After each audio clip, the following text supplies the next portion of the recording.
Hi, this is Sharmisha. So, Kalumaram film இப்ப நம்ம கமலா தியேட்டர்ல ரிலீஸ் ஆயிருக்கு. So, எல்லாரும் வந்து பார்த்து என்ஜாய் பண்ணுங்க. அந்த படம் ரொம்ப மஸ்ட் வாட்ச்டு படம். ஏன்னா அந்த படத்துல வந்து ஒரு லைஃப் டைம் பெயின் பத்தி சொல்லிருக்காங்க. ஐ மீன் அசிஸ்டன்ட் டைரக்டரோட லைஃப் டைம் பெயின் நம்ம வந்து ஸ்பாட்ல பார்ப்போம். ஒரு அசிஸ்டன்ட் டைரக்டர் பேட் வச்சுட்டு டயலாக் சொல்லி தராங்க அப்படின்ற மாதிரி தான் பார்ப்போம்.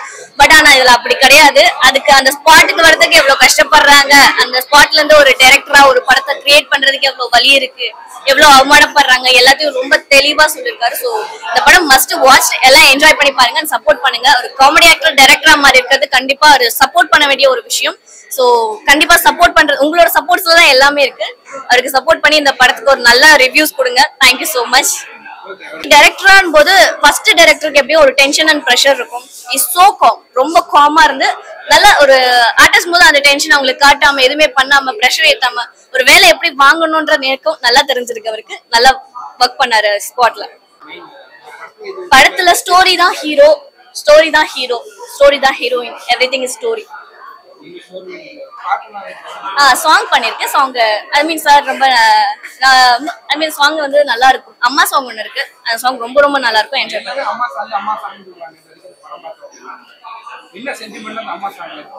நான் சொல்லிட்டா சஸ்பென்ஸ் போயிடுமே. பெயின் தாங்க எல்லாருக்குமே. அம்மா அம்மா வந்து ஒரு பவர் பாயிண்ட். அம்மான் போது நார்மலா இருக்கும்போது கூட அம்மான்னு சொன்னா ஒரு பவர் பாயிண்ட். அது அந்த பவர் பாயிண்ட் அவர் படத்துல இருக்கு. நல்லா இருக்குமா, ரொம்ப நல்லா இருக்கு, சூப்பரா இருக்கு, ரொம்ப நல்ல படம். ரொம்ப எமோஷனலா தான் வந்திருக்கேன். ரொம்ப படம் நான் ஜாலியா வந்தேன், ஆனா வெளியே போகும்போது ஒரு ஃபீலிங்கா இருக்கு. நிறைய சினிமால நிறைய அனுபவிச்சிருக்கேன். தங்க ரூம் இல்லாம, சாப்பாடு இல்லாம, மெரினா பீச் எல்லாம் தூங்கி எந்திரிச்சிருக்கேன். ஸோ இதை பார்க்கும்போது ஒவ்வொரு சீன் பார்க்கும்போது எனக்கு கனெக்ட் ஆகுது. அது நல்லா ரொம்ப எமோஷனலா இருந்துச்சு. அண்ட் இன்னொரு சீன் அதுல வச்சிருப்பாங்க. அந்த கொட்டாச்சி வந்து அவங்க அம்மா வாழ்ந்த அந்த வீட்டுல போய் பார்ப்பாரு. ஸோ நானும் இந்த மாதிரி நாங்க இருக்கும்போது எங்க அம்மா இருக்கும்போது அந்த இடத்துல அந்த ஏரியா கிராஸ் பண்ணும்போது அங்கிருந்து இறங்கி அந்த இடத்த ஒரு 10 நிமிஷம் பார்த்துட்டு போவேன். ஸோ அது எனக்கு பர்சனலாவே கனெக்ட் ஆச்சு. ஸோ இப்படி ஒரு படம் அப்படிங்கிறது ரொம்ப நல்லா இருந்துச்சு. எல்லாருமே பார்க்க வேண்டிய படம்.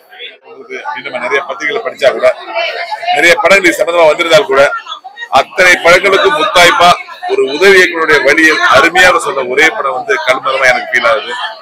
அடிப்படையில் நான் வந்து மக்களை ரசிக்க வைக்கிற, சிரிக்க வைக்கிற ஒரு மிகப்பெரிய காமெடி நடிகராக இருக்கேன். 2 வாரத்துக்கு ரிலீஸ் ஆன வடக்குப்பட்டி ராமசாமி மிகப்பெரிய வெற்றி படம். எல்லாரும் தியேட்டர்ல விழுந்து சிரிச்சாங்க.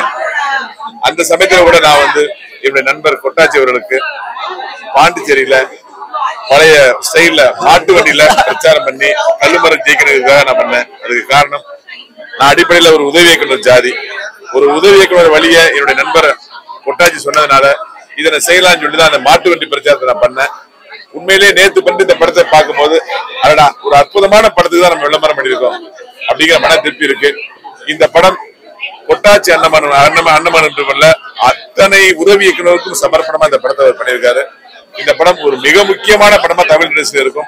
எந்தவித காம்ப்ரமைஸும் பண்ணாமல், எந்த கமர்ஷியல் தன்மையும் இல்லாமல் ஒரு அழகான படத்தை வழியோட, மிக சிறந்த வழியோட சொல்லியிருக்காரு. இந்த படம் கொட்டாச்சி அண்ணமகனுக்கு ஒரு மிகப்பெரிய வாழ்க்கை கொடுக்கும். எல்லாரும் படம் பாருங்க. இது கல்லுமரம் தானே, கொட்டாச்சி நடிகை தான் நடிச்சிருக்காரு, விட்டுறாதீங்க. ஒரு அழுத்தமான கதை, சினிமாவில் படும் துயரங்களை மிக அற்புதமா பண்ணியிருக்காரு. Please watch it. கல்லுமரம். வாழ்த்துக்கள். அதுல ஒரு சின்ன ஒரு தூண்டுகள், எப்பாச்சும் ஒருத்தர் வந்து ஒரு ஃபீலிங்காக பரவாயில்லப்பா நான் இருக்கிறேன்னு சொல்ல உடனே ஒரு கொல நல்லா இருக்கும், ஒரு அழுக வரும்ல, அந்த ஒரு கனெக்டிவிட்டி உள்ளமே உள்ளுக்குள்ள இருக்கும். எல்லாருமே வாழ்க்கையில சினிமால ஜெயிச்சிடலாம், வேற எந்த தோழியாலும் ஜெயிச்சிடலாம்னு இருக்கிற நீங்க எல்லாருமே இந்த கல்லுமரத்தை பார்த்தாங்கன்னா அவங்களுக்குள்ள பெரிய ஒரு கான்பிடன்ட் வரும். இந்த சென்னையில நம்ம எதுக்கு வந்துங்கிறது அந்த சிந்தனை வரும். அடுத்த கட்டம் அவங்க வாழ்ந்து ஜெயிச்சு காட்டுவாங்க. நன்றிண்ணே, நன்றிண்ணே, நன்றி. நடிகர் திருப்பாச்சி பெஞ்சமின் என் சமகால நண்பர். அதாவது நான் வந்து வெற்றி கொடியேற்று படத்துல அறிமுகமாகும் போது கொட்டாச்சி வந்து பெண்ணின் மனை தொட்டு அறிமுகமாகறான். ஸோ நாங்கள் 2 பேரும் சமகால நண்பர்கள். அவர் ஒரு ட்ராக்ல போயிட்டு இருந்தாரு, நான் ஒரு ட்ராக்ல நடிச்சிட்டு இருந்தேன். பட் கொட்டாச்சிக்குள்ள இப்படி ஒரு திறமை இருக்கு அப்படிங்கிறது எங்களால் கண்டுபிடிக்க முடியல. ஏன்னா ரொம்ப நெருங்கிய நண்பன், பக்கத்து வீடு, ஒரே ரூம்மேட்டா இருந்திருக்கோம். அப்படி இருந்தோம், அவனுக்குள்ள இப்படி ஒரு திறமை இருக்குன்றது எங்களுக்கு தெரியல. இப்படி ஒரு கதையை வந்து என்கிட்ட சொன்னான் கொட்டாச்சி. சொல்லிட்டு இதை ஷார்ட் ஃபிலிம் ஒன்று பண்ணி பார்க்கலாம்னா அப்படின்னு சொல்லி ஷார்ட் ஃபிலிம் பண்ணாப்புல. நல்லா இருந்தது, எல்லாரும் என்கரேஜ் பண்ணாங்க. அப்புறம் இன்னொரு ஷார்ட் ஃபிலிம் பண்ணாரு, அதுவும் நல்லா இருந்தது, எல்லாம் என்கரேஜ் பண்ணாங்க. சரி ஏன் நம்ம ஒரு படமா பண்ணக்கூடாது அப்படின்னு சொல்லி இருக்கிற பணத்தெல்லாம் அங்கங்க பிராஞ்சி அப்படி இவரா சொந்தமா எடுத்தார். அதுக்கப்புறம் தான் யுவர் பேக்கர்ஸ் அவர் கிருஷ்ணராஜ் சார் வந்து அவர் வந்து சப்போர்ட் பண்ணாங்க. சப்போர்ட் பண்ணி இன்னைக்கு பெரிய லெவல்ல இந்த படம் பேசப்படுது அப்படின்னா அது காரணம் வந்து யுவர் பேக்கர்ஸ் கிருஷ்ணராஜ் சார் தான். அவருக்கு முதல்ல நான் நன்றி சொல்லிக்கிறேன். என்னுடைய நண்பன் கொட்டாச்சி காமெடி நடிகராக இருந்து இன்னைக்கு திரைப்பட இயக்குனராக வந்திருப்பது எங்களை போன்ற காமெடி நடிகர்களுக்கெல்லாம் ரொம்ப பெருமையான ஒரு விஷயம். அவன் ரொம்ப நல்லா வருவான் அப்படிங்கிறது எங்களுக்கு நல்லா தெரியும். அடுத்து சிவபூமின்னு ஒரு படம் அதே கம்பெனிக்கு பண்றாரு. அந்த படத்துல நல்ல மிகப்பெரிய வித்தியாசமான ஒரு கேரக்டர் நான் நடிக்கிறேன் அப்படிங்கிறது இந்த நேரத்தில் தெரிவிச்சுக்கிறேன். ரொம்ப அதாவது ஒரு உதவி இயக்குனரோட வலி வேதனை, அவன் எப்படி ஜெயிக்கிறான், அவன் ஜெயிக்கிறதுக்கு உண்டான போராட்டம் என்னென்ன, அது அந்த அவன் ஜெயிக்கிறதுக்காக அவன் என்னென்ன விதத்துல அவமானப்படுறான், எவ்வளவு கஷ்டங்களை தாங்கிக்கிறான், அதெல்லாம் மீறி பெரிய இழப்புகள்லாம் வருது, டெத் ஆகுது அவங்க வீட்டுல, அதையும் மீறி வந்து சினிமாவில் ஜெயிக்கிறது வந்து சாதாரண விஷயம் கிடையாது. அந்த உதவி இயக்குனரோட வலி வேதனையை ஒரு நடிகனாக இருந்து அவர் வந்து சொல்லியிருக்காரு. உண்மையில ரொம்ப பெருமையான விஷயம், பாராட்டக்கூடிய விஷயம். இந்த படம் கழுமரம் உதவி இயக்குனருக்கு ஒரு சமர்ப்பணமா அந்த படத்தை வந்து அவர் பண்ணியிருக்குன்னு சொன்னா அது மிகையாகாது. அப்பேற்பட்ட ஒரு நல்ல ஒரு படைப்பை படைத்த கொட்டாச்சியை நான் மனசார வாழ்த்துறேன். கொட்டாச்சி ரொம்ப நல்லா வருவ அப்படிங்கிறது எனக்கு நம்பிக்கை இருக்கு. God bless you Kottachi. Thank you. ஸ்டோரியை பத்தி சொன்ன உடனே இவங்களும் அழ ஆரம்பிச்சிட்டாங்க. அப்ப என்னப்பா நீங்களே பாருங்க படம் எப்படி இருக்குன்றது நான் சொல்ல தேவையில்ல, உங்களுக்கே தெரிய வரும். எங்களுக்கு கேட்கும் போது எங்களை அழ வைக்குதுன்னா படத்துடைய விஷயங்கள் அது என்ன எவ்வளவு இருக்குன்றது நீங்க கண்டிப்பா தெரிஞ்சுக்கணும். ஒவ்வொருத்தரும் கண்டிப்பா இந்த மூவியை பார்க்கணும், அதுதான் என்னுடைய ஆசை. கழுமரம் சொல்லிட்டு ஒரு படம் பார்க்கலான்னு சொல்லி வந்திருந்தேன்.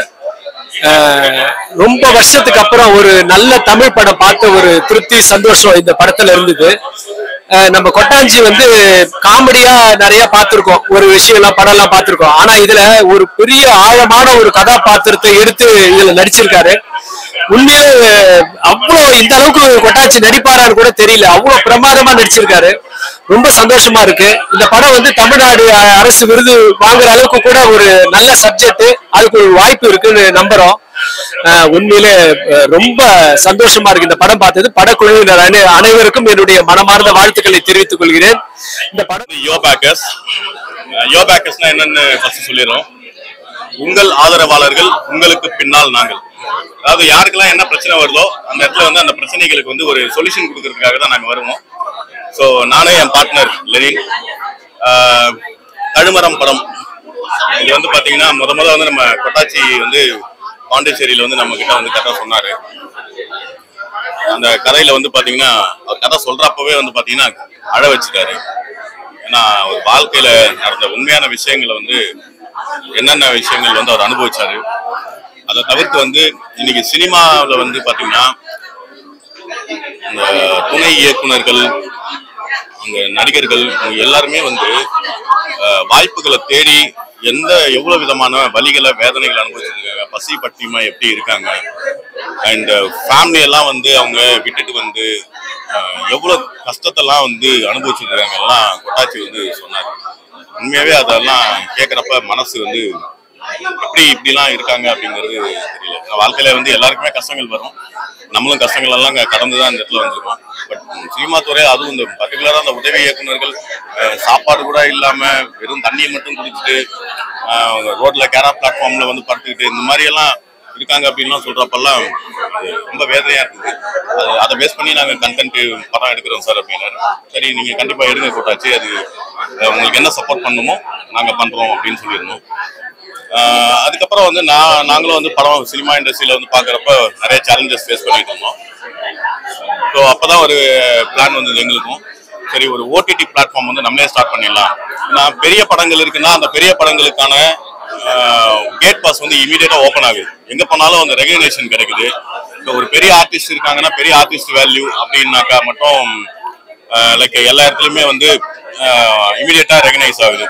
ஆனா சின்ன படங்கள், சின்ன ப்ரொடியூசரா இருக்கட்டும், ஒரு ஒரு திறமை நல்ல திறமை இருக்கணும் அந்த அந்த ஆர்டிஸ்ட் கிட்ட, அந்த நடிகர்கிட்ட, அந்த டைரக்டர் கிட்ட. ஆனா தியேட்டர்ல ஃபர்ஸ்ட் வந்து தியேட்டர்ல வந்து அவங்களுக்கு இடம் கிடைக்காது, அங்கேயே வந்து விக்கெட் விழுந்துடும். படம் வந்து ரொம்ப டச்சிங்கான ஒரு ஸ்டோரி. அது ஏன் சொல்றேன்னா கண்டிப்பா ஒரு ஆர்டிஸ்டா இருந்தாலும் ஒரு டெக்னீஷியனா இருந்தாலும் கீழே இருந்து நம்ம வந்து எப்படி மேல வரோங்கிற ஒரு ஸ்டோரி இருக்கு தெரியுமா, அது நல்லாவே ரிலேட் பண்ண முடியும். நம்ம வந்து எவ்வளவு ஒரு அப்ஸ் அண்ட் டவுன்ஸ் சந்திச்சிருக்கோம், எவ்வளவு ஸ்ட்ரகிள்ஸ் நம்ம ஃபேஸ் பண்ணிருக்கோம்னு ஒவ்வொரு விஷயமும் அவர் வந்து சொல்லியிருக்காரு. டைரக்டர் பாயிண்ட் ஆஃப் வியூல அவர் சொல்லியிருக்காரு. பட் நம்ம ஆர்டிஸ்டா நம்ம யோசிக்கலாம், நம்ம வந்து எவ்வளவு ஆஃபீஸ்ல போய் போட்டோ கொடுத்துருக்கோம், என்ன பண்ணிருக்கோம்னு. சோ அதெல்லாம் ரிலேட் பண்ணும்போது ஆமால இப்படிலாம் நடந்திருக்கல, நம்ம ஒரு விஷயம் நடந்து முடிஞ்சதுக்கு அப்புறம் அப்பாடா உட்காரும் போது நம்ம ஒரு விஷயம் சாதிச்சிட்டோம் அப்படின்னு ஒரு மன திருப்தி வரும்ல, அந்த மாதிரி கொட்டாச்சி பண்ணும்போது எனக்கு அது தோணுச்சு. ஏன்னா இந்த படம் ஆரம்பிக்கும் போது நாங்கெல்லாம் கூட இருந்திருக்கோம். சோ அவர் வந்து எவ்வளவு ஸ்ட்ரகிள் பண்ணாருங்கிறது நான் பார்த்திருக்கேன். அதை வந்து ஒரு ஃபியூச்சர் ஃபிலிமா ஒரு தியேட்டர்ல ஸ்கிரீனிங் பண்ணும்போது அவருக்கு எவ்வளவு ஹாப்பியா இருக்கும்.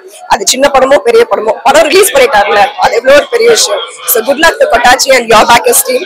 அண்ட் இதுல பெருமைக்கூடிய விஷயம் என்னன்னா என் புருஷன் நடிச்சிருக்காரு தமிழ் பாரதி.